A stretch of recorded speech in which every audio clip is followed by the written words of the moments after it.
Make me stay late for not being 15 minutes early?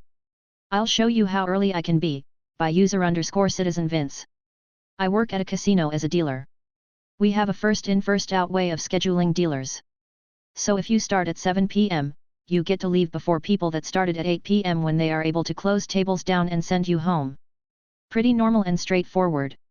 If more than one person starts at the same time, then who gets the option to leave first is assigned on a rotating basis. So if you have the first option 1 week, you will be second the following, the third after that, then back to 1. So one afternoon, I was reporting to work with 2 other dealers, all set to start at the same time. I was looking forward to a short evening, as I was the first option and I had plans after work. I arrived 10 minutes before my shift, and noticed one of the dealers who was starting at my start time was already dealing. They, the dealer, must have been in the EDR and the pencil needed a dealer to start right away. I confirmed that they had started 15 minutes before their scheduled time, and they were the third option. Fast forward 6 hours, and we had tables we could start closing. I'm stoked to get out of there, when I look over and see the dealer that started early leaving before me. I pointed out that I was supposed to be leaving before her, and she gave me a shit-eating grin and said, "Well, I started before you, so I have the first option." And then she just walked off all smug. I was super pissed and said something to the supervisor. He shrugged me off and said it's policy. First to start leaves first? Okay, game on. I knew this coworker had kids, and had to wait for her mom to come over to babysit before she could leave for work, so she wasn't always early for her shift. I have no kids or obligations, so I started showing up 2 hours before my shift and just chilling in the EDR. I would let the supervisor know I was there in case they needed me to start early, which they always did, because they would not refuse to open a table for lack of staff knowing I was on property and available to work. 3 weeks of this, and I had held the first option on every shift I worked. The dealer who was all smug about starting early was getting frustrated and angry at me. Having to stay super late every night was wearing her down. It would be nice to get off before close just once, she said to me once as I was leaving early yet again. I told her I was just following policy, and she was welcome to show up early to make sure she was always first out. 2 more weeks and many complaints to the boss later, the policy was changed. Now, in order to jump option numbers, you have to be called in over an hour before your scheduled time. 15 minutes wasn't gonna cut it anymore if you wanted to leave early. I hope that it was worth it for her staying until near close for over a month over that 15 minutes. I am petty and I have a lot of free time. Edit to answer some questions I'm seeing and give some clarification. Yes, I showed up 2 hours early for my shift. However, I was paid for nearly all of that extra time, as I was always asked to start work early since I was on property and available. I actually worked more hours and made more money during this time than I had previously. The difference in time leaving work was several hours.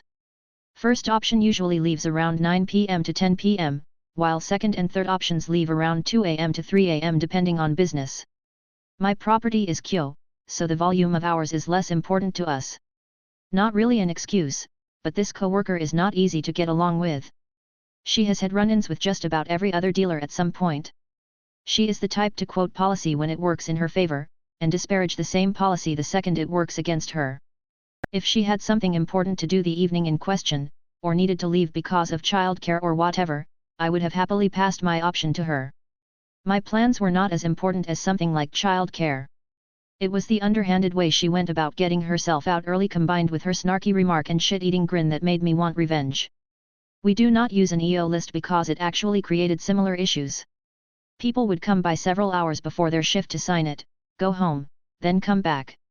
People got upset, so management said you can't sign the EO more than 1 hour before your shift started, so nearly the entire crew would be an hour early and bicker over it. Then it was changed to you can't sign the EO until you are clocked in at your scheduled time and enter the pit. This resulted in people showing up an hour early and camping out in line near the time clock like it was Black Friday. So yeah, no more EO list. I feel this is malicious compliance because she was very eager to point out to me that the option numbers shifting was policy, and the supervisor said she was correct. I was just following the policy as she did, just to a more severe degree. My boss hired 2 interns to replace me and asked me to train them after they were planning to fire me, by user_party_shape557. I'm going to start out by saying that English is not my first language and I wasn't sure that this story belongs here as this is my first time posting. I used to work in media intelligence, which is a really niche market in the country that I am from. I started as an assistant and learned everything from scratch as I switched from the hospitality industry. Pretty big step, I know. I was eager to learn and was really interested in what they do as I was trying to get into media back then. First of all, as I learned everything from scratch, I got really good at what I do after just 6 months working there. I was in a 3-person team and I had one of the best bosses and a really good colleague which were veterans in the industry. Both of them helped me a lot to get me where I am then. They left the company after just a year there as upper management was just plain hot garbage. The company had 4 changes in direction within a year and it was stressing my team out. They did ask me to leave with them, but with me being young and naive trying to prove myself, I declined. The story, after my boss and colleague left, it was just me and my team and I was in charge of a few markets. I was asked to be on call for technical support and was not offered anything in return. At the time, I was pissed but also trying to prove myself, I obliged. I got really stressed out from working 13 hours a day for a few months at that point and I kept asking my manager to hire more people as I can't be working like this and it's stressing me out. My manager went on and on saying they don't have the budget for it, so I just forgot about it, drowning myself in work. One day, the CEO of the company came and we had dinner as he was growing close to me since I was the only one person left who actually know the in and out of the old and new system that the company used. Keep in mind, this CEO is a cheapskate and will try all and every way to suck you dry. He asked me what I wanted to change in the company during dinner, so I started off with asking for 2 new hires for my team, where he gave me the same answer as my manager, so I asked him for a promotion and a raise, which was also declined, saying you don't have the necessary experience yet. I was pissed. As a normal person would expect, after working 13-hour days for months, you would need rest. I had almost 3 weeks of PTO saved and I needed the rest. The manager threatened to fire me if I took any PTO as no one was able to do what I did. I took the PTO anyways. I got well rested and all was good until I came back. There were 2 new faces and I was pretty confused, so I asked my manager who were they and she told me they were my replacements. She told me my notice was 2 months and I had to train them before I leave. She couldn't do anything as I was the only one in the company who knew how to run the legacy and the new systems, so realistically she couldn't say that I was not training them properly as she didn't know how things work. Here is the part where the malicious compliance happens, since the manager did not know how things work. She told me to train the interns on the legacy systems to know better on how the company was built up, and I did just that. She told me strictly to just train the interns on the legacy and she will be dealing with the rest. Sure, I'll do just that. It was until my last week when the shit really hit the fan.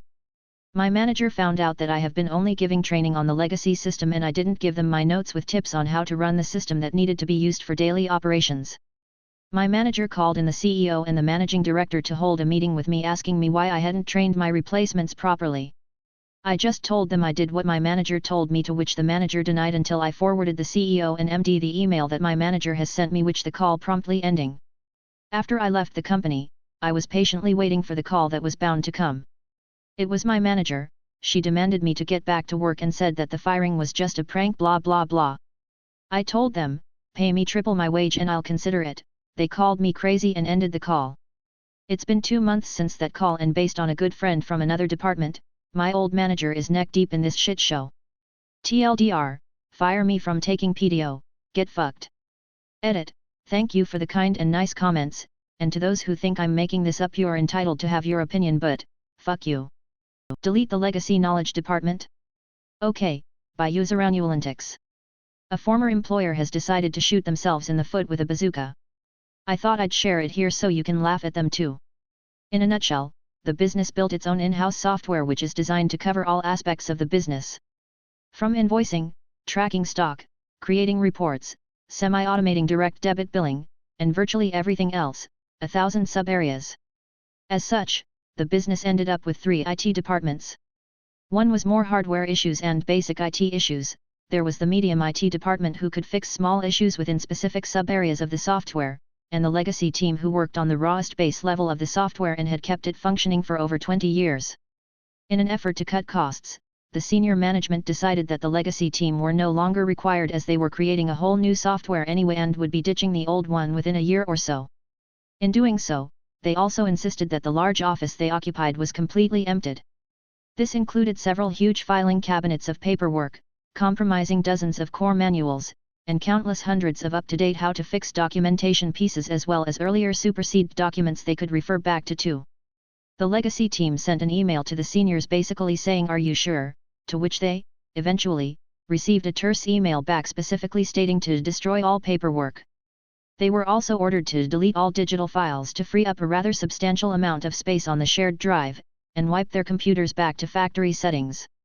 So, it was all shredded, the files erased totally, and the computers wiped. The team removed every trace of their existence as ordered, and left for greener pastures. It's been 3 months, and there was recently a power outage which has broken something in the rebooted system. The company can no longer add items into stock, which means invoicing won't work, as the system reads as "can't sell what we don't have." In turn, this means there's no invoices for the system to bill. So, it's back to pen, paper, and shared Excel sheets to keep track of stock, manually typing invoices into a template, and having to manually check every payment received against paper invoices. All of which is resulting in massive amounts of overtime required to keep up with demand. The company has reached out to the legacy team, but they've all said without the manuals they were ordered to destroy or erase, they're not sure how to fix it. The new system is still at least a year out.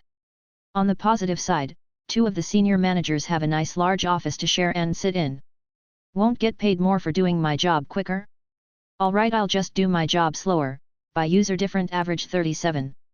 I'm a software developer at a medium-sized company where I would get a project and a time frame to get said project done. This time frame is insane not because of the lack of time to get it done but because of the excessive amount of time it would give me. Something I could get done in 2 weeks is given 3 months to complete. My first 6 months at the company were spent with me doing said projects in the amount of time they took me as opposed to the amount of time given for them to be completed, and when my performance review came back I assumed my raise and bonus would reflect my performance. As many of you can probably guess from where I'm posting this story, my raise did not in fact reflect my performance and instead was the base amount my contract guaranteed. My response to this was not to complain, as I frankly didn't care, and instead to just stop submitting my progress at the same pace I had been doing it. I still did it in the 2 weeks for 3 months, but it was a work-from-home job and I would just add in bits and pieces to keep the progress at the expected pace while having the completed project on a personal machine.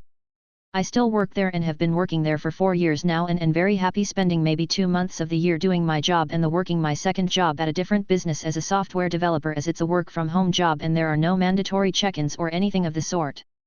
I've been offered a decent raise to return to my original pace multiple times, but I've declined each time, and after around a year and a half they accepted the current pace as I still do quality work with no delays. I guess don't shaft me originally and expect me to change my mind when you realize my value? No idea, I just make way more money than I would have needed to and now effectively get triple my salary as my other job makes twice my lousy job. Want me to cook for my own appreciation event? Gotta make sure I don't violate the overtime policy, by user City 6455. Years ago, I worked in a satellite office of a large department, 300 plus people, in a giant corporation. Half of the staff had salaries/benefits while my half was hourly contractors. The department was run by 2 vindictive women who were wholly responsible for the toxic environment. They loved talking about how much they were like sisters. I loved pointing out that when you have sisters like them, one of them ends up under Dorothy's house. Like most companies, they were constantly blowing smoke up everyone's ass about how much we're valued. And they showed that by inviting us to an appreciation potluck. There were going to be surprises and delicious treats from our co-workers. Of course, the other shoe inevitably dropped. The company was providing only soft drinks, as alcohol on company property is forbidden, except when it isn't. The only food at this appreciation potluck was what employees were expected to make, nothing store-bought. Share some love with us. They couldn't put it in writing, but it got around that failing to cook something would be noted. It's tough when the company won't give you a budget, but it's tone-deaf and insulting to demand people give their own time to prop up the illusion the company cares when half your staff doesn't get health insurance. The participation non-mandate came straight from the top, and I wanted them thoroughly, inescapably embarrassed. 2 days before the potluck, while on a call with my boss, I dropped the live grenade in her lap. "Boss, oh, before we go, I wanted to ask why you declined my Outlook invite for tomorrow afternoon." "What's up?" "Me, oh, I need to leave early tomorrow to cook for the potluck since I assume you can't authorize overtime for it." "Boss, overtime?" "Me, my recipe takes an hour or so to cook and the actual potluck is another 2 after business hours, so I was going to leave 3 hours early to keep myself at 40 hours this week." "Boss, wait, you expect to get paid for cooking?" "Me, half this staff is hourly contractors." Does this for-profit company expect 150 contractors to donate 3 or more hours of their personal time for their own appreciation meal? Boss, oh my god, nobody thought of how this looks? She was asking herself more than me.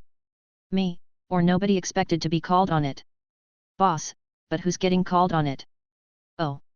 Size, you're at your desk where everyone can hear. Me, correct. Boss, I have to go.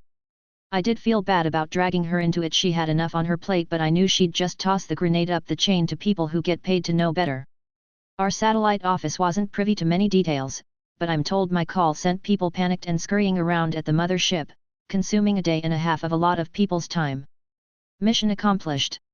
In the end, they moved the potluck to lunchtime, during paid time for contractors, and bought our office pizzas, only our office. We were, however, instructed not to be eating the pizza when we Skyped in because everyone else would get upset. And yes, all the satellite offices were Skyping in like this was the Dunder Mifflin Infinity launch.